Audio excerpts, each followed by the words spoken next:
Let's go, baby. It's the man called Dave. It's producer Joe. Welcome to the Working Fans Podcast, episode 320. We are all off our game because we have more wrestling work to do today. And if you want to talk about wrestling work, Andrade popped up in AEW the other week, and news is coming out this week that he wasn't cleared. Dave, what have you read about this story? Because I only caught a little bit of it last night at work.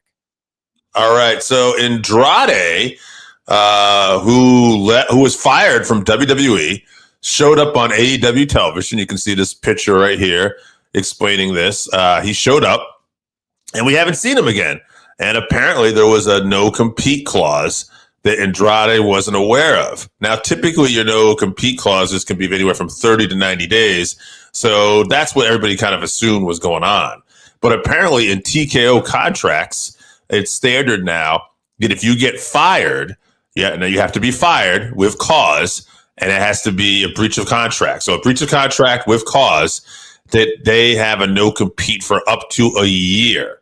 And Lance Storm talked about this on Wrestling Observer with Brian Alvarez and said that they actually had that back in 2019 when he left. And he questioned it with Johnny Laurinaitis and said, in 1 year, it seems a bit extreme.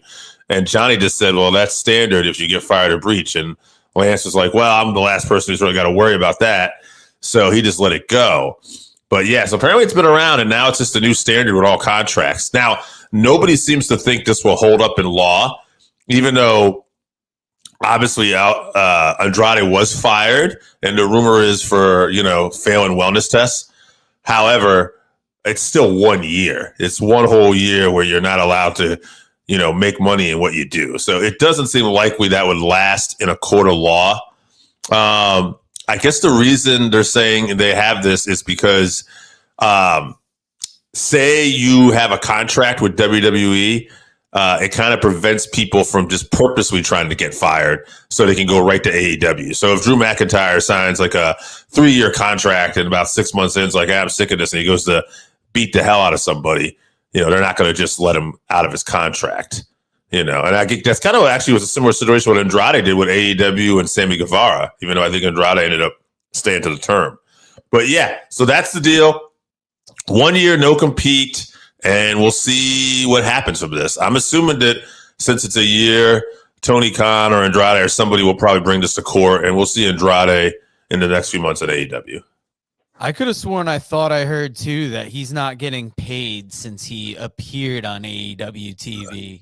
So very important you brought that up, yes. But I don't think it has anything to do with him appearing on AEW TV. It's just that standard in the contract as well. You don't get paid while you're in a no-compete. And that's why people don't think this will hold up in court. Because even though he was fired and he did breach his contract, it's still 1 year. You know what I mean? It's maybe it was something you say. Usually the no compete is because you're getting paid during that time, so it makes sense why they wouldn't want you on another program. But to not get paid and not appear, that seems a bit much. I could see give him 3 months or something. I could see that too, because the argument will be, well, it's not our fault. You got fired. That's the contract you signed. Go find another job. Go find a job. Go collect unemployment for a month, 3 months. But a whole year doesn't seem likely to me. I think that'll wash out in court. I wonder if this is going to change the course of that clause in contracts if it goes to a court. Could it change up the way they do contracts for people? Absolutely. I think it's a mess. And I think for sure we will probably see contracts done differently. And they probably should. I mean, again, Andrade got fired, he breached his contract. So it is what it is. But this clause is just a little too severe. You can't force people from making a living in what they do for a whole year. That to me sounds kind of monopoly. And it also sounds, just like there's no way. I can't see that holding up in court. I'd be shocked. Yeah, one place Andrade won't be appearing this weekend is Wrestledream, the AEW pay-per-view. These are coming up fast and furious. There's another one before the end of the year. Before we get to this card, Dave, does AEW have too many pay-per-views on the calendar, or is this just the wrestling business now? It's the wrestling business, baby. It's back to the Monday Night War era, essentially, when WCW and WWF had a pay-per-view once a month. You know, we had 2 a month all the time. And we're basically at that point now, even more so. So it is what it is. Would they benefit from having less pay-per-views? Probably. At least creatively, I bet they would. But money-wise, I don't know. I don't know how profitable it is. You know, what's interesting is me and AJ did some predictions for the show the other night just to get AJ's predictions. And there was only 6 matches announced. And I said to AJ, I said, of course, it's before Dynamite and there's only 6 matches. They're probably going to have a lot more. And AJ said, yeah, probably usually they'll have like 12. And sure enough, I'm looking at it with pre-show. We're up to 12. I just want to say we're only a couple days out. I wouldn't be surprised if we still get one more match.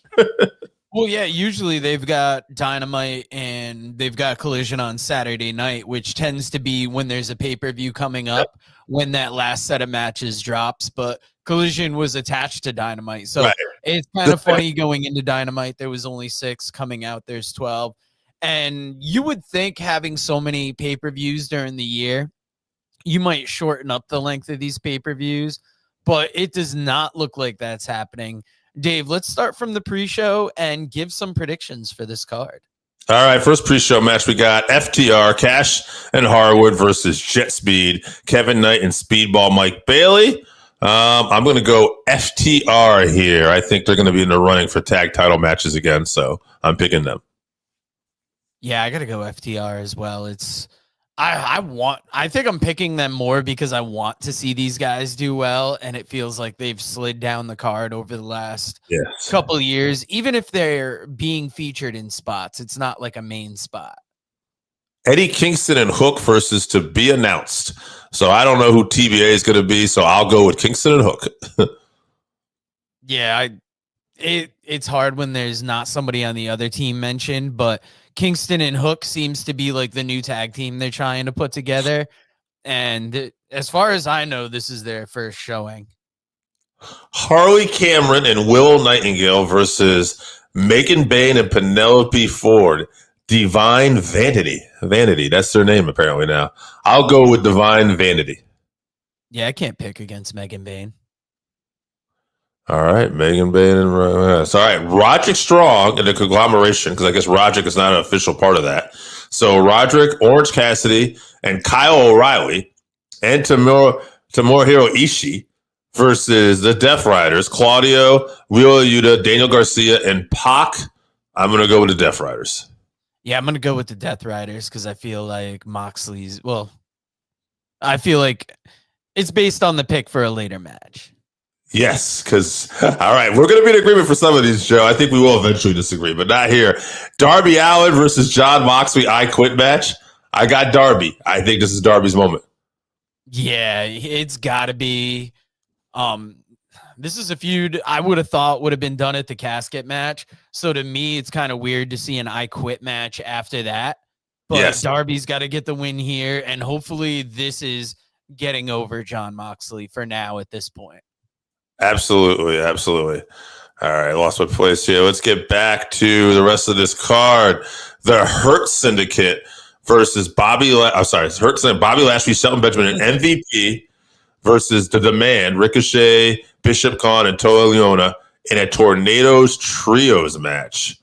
I'm going to go Syndicate here because The Demand actually did beat Shelton and Lashley on Dynamite. I think that's to give them a little momentum. But I think come time pay-per-view, it's Hurt Syndicate all the way. Yeah, if MVP's stepping in that ring, I can't think that he'd be stepping in there for a loss. So I'm going Hurt Syndicate. Yeah, and he's actually has stepped in there for a loss already. So I think that and a win. Shit. So I think this is the rubber match with MVP involved. So I expect him to win. Jamie Hayter versus Tekla.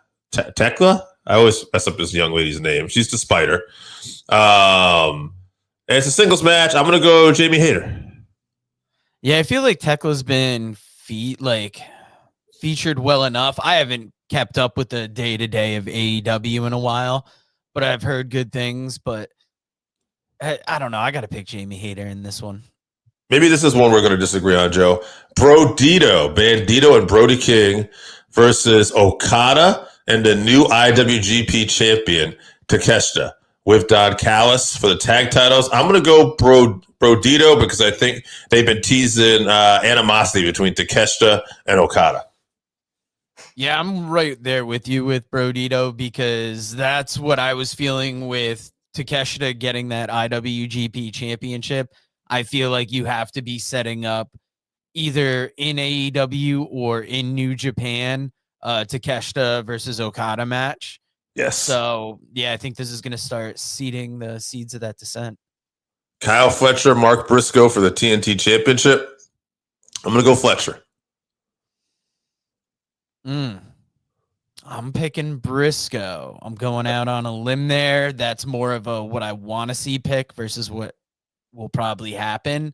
Yep. But, I mean, how are you going to put Briscoe in there for a title and not have him win it? I can't remember. I actually picked this match already with AJ, but Jurassic Express versus the Young Bucks. I might have said Jurassic Express, but I'm feeling the Young Bucks now. Even though I don't want them, but I think they'll win. I'm going to go Bucks.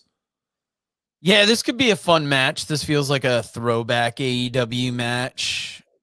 They just put back together Jurassic Express, so you'd almost expect them to get the win. But the Bucks have been on such this like bad luck streak that I feel like they have to win. So I'm picking the Bucks. All right. Chris Statlander defends the AEW Women's Championship against Timeless Tony Storm. First one-on-one match between these two. Statlander won in a 4-way. I think this is just to help put Statlander over even more. I think Statlander is keeping the gold. Yeah, it would be some shit if Tony won that title back. I don't feel like Tony needs it right now. She had a good run with it.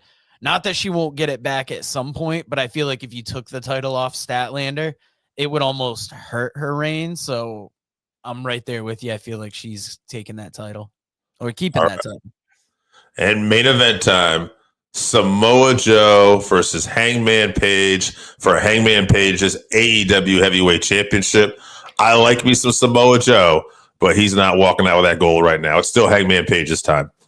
Yeah, I feel like I'd almost repeat myself off the Tony Storm thing where I'd love for Joe to be a champion again, but what does that do to Hangman as champion if you have him take it off? If Hangman can, go through this war with Joe and come out on top, it makes him that much stronger. And not to say Joe doesn't go back for it, next pay-per-view or somewhere down the line, but I think Hangman Page has this. All right, and that's our AEW Wrestledream pay-per-view. Saturday night, Missouri, St. Louis, Missouri. Great wrestling city. A lot of classic wrestling there. So hopefully it's a fun show. Yeah, is this the first time we've agreed on pretty much every match? Usually there's at least, we disagreed on a couple, but for the majority, it was like we were right on the same page. Yeah, this is probably the most we've ever agreed on a show. Yeah, for sure. I don't know what that says. Maybe that says this pay-per-view might be a little predictable, but we'll see. Maybe we're on the same page about this. I hope.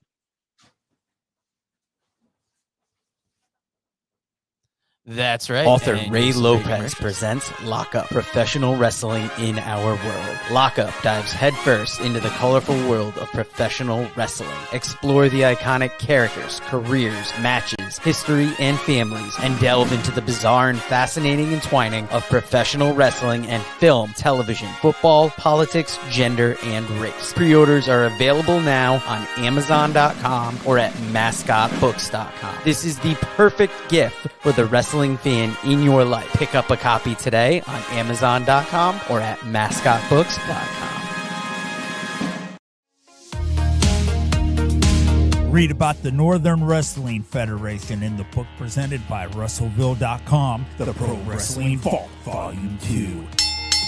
Hear the story of Roger Ruffin, the man who trained Carl Anderson, the Monster Abyss, Jordan Clearwater, Chris Harris, and Jillian Hall. Plus 45 other short stories including Jazz, Bobby Eaton, Kamala, Thunder Rosa, Mario Mancini, Scott Casey, PJ Black, Kerry Morton, Sal Renaro, Jeremiah Plunkett, Colby Carino, Bam Bam Malone, and many others. Get your book today at Russellville.com. Russellville. It's where wrestling lives.